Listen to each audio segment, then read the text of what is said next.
नमस्कार जय जगन्नाथ मु निमाई सापर साथी नायक स्नेक रेस्क्यू यूट्यूब चैनल रे मु निमाई स्वागत करुच्ची आउ एक नुआ वीडियो को आशा करुच्ची आपण माने समस्ते भल थे।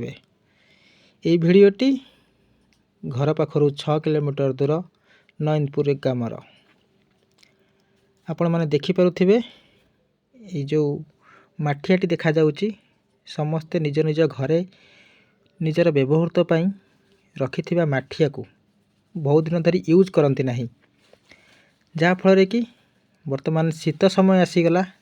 बहुत समय रे बहुत कंजेस्टेड जगार साप गुड़िक आसिक बहुत दिन धरी बास नहीं रखि था। देखंतु बहुत पुरातन साप मिनिमम 5 फुट हम सापटी को आपण मैंने भल भाव देखि नियंतु।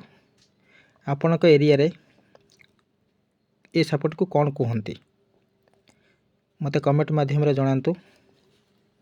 आपण केउ केउ एरिया रु ए वीडियो देखुचंती आपण माने निश्चित भाव में कमेंट करेंगे।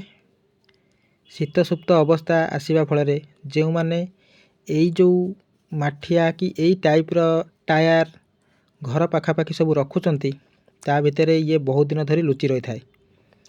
तेणु आम जिते सीधा सड़क जाइए आम से जिनसटी को हाथ में आने को चेष्टा करती से सी मूषा बेंग भाभी हाथ को अटैक करते, जहाँफल कि बहुत लोग स्नेक बाइटर शिकार होती।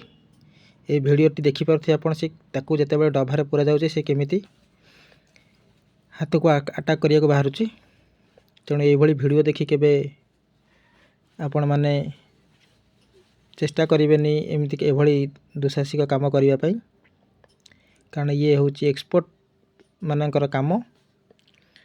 तेणु ये साप देखिले किंबा स्नेक बाइटर शिकार हेले सब कही रखी पाख मेडिकल को तुरंत जावाक पड़ो।